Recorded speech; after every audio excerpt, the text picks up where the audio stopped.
في الفريزر اليوم زي ده. بما انها كانت فريزر فلسه متجمده، فانا طلعت الطبقه هحطها في الطبق الالومنيا التاني ده، وهحاول اقلبها وافكها واكسرها كده فتفته عشان تبقى حلوه بنقطتين ميه ومعلقه كبيره من دبس الرمان او الصويا صوص المتاح عندك. اهم حاجه تقلبيها كويس عشان كلها تفك وتبقى كلها خدت السخونه. صلي على الحبيب قلبك يطيب. زي ما قلت لك وزي ما انت شفتي في اول الفيديو، هنعمل طاجن بمعلقه واحده من اللحمه المفرومه، وهنا كمان كنت بجهز الصلصه وهقول لك عملتها ازاي.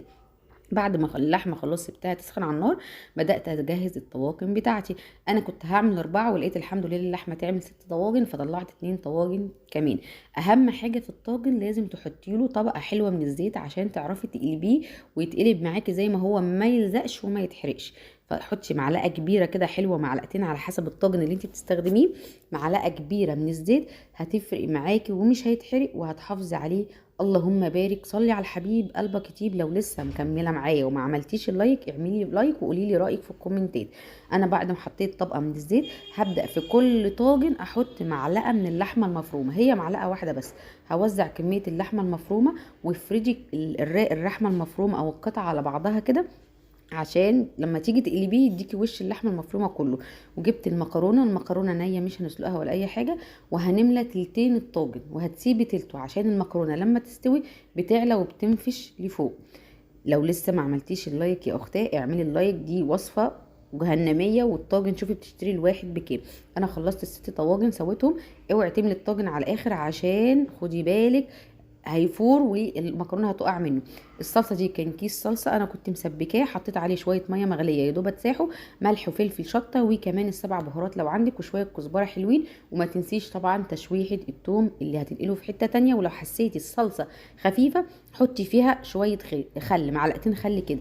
وهبدا املى الطواجن كلها بالمكرونه، هتخلي الصلصه تطلع لوش المكرونه. ليه بقى؟ عشان المكرونه بتشرب سوائل والمكرونه نيه. وتاكدي ان المكرونه والصلصه في سوا بعض واحد، ما تكونش الصلصه اقل عشان ما تنشفش منك. انا هنا اتاكدت ان الصلصه كلها في سوا المكرونه. واللهم بارك. كانت كده بالنسبه لنا تمام وعالي العال. وسامحوني في صوت العربيات ده، مش عارفه مستقصديني ليه. اهو لقيت معلقتين صلصه قلت اخلصهم بالمره عشان تبقى حلوه كده. وفي الاول وفي الاخر دي معلقه لحمه مفرومه اللي عاملين بيها الكلام ده كله. عندك بقى ورق زبده غطي بيه الفخار ده. عندك الطواجن الاستانلس اللي هي بغطيانها هتبقى احلى واحلى. انا بما اني ما عنديش فقطعت قطع الالمونيا كده او الورق السلوفان، وبعمل بيه كفر عشان وش الطاجن ما ينشفش. هعمل كده في ال6 طواجن. والتركه دي مهمه برضو جدا عشان الطاجن لو سبتيه من غير غطا هينشف منك. خدي بالك من التركه دي، احنا عايزين نطلعه زيه زي بتاع المحلات. هنا بنضف حوالين الطاجن اللي اتبهدل الصلصه فيه. وغطيت كل الطواجن ال6 وهدخلهم الفرن من تحت.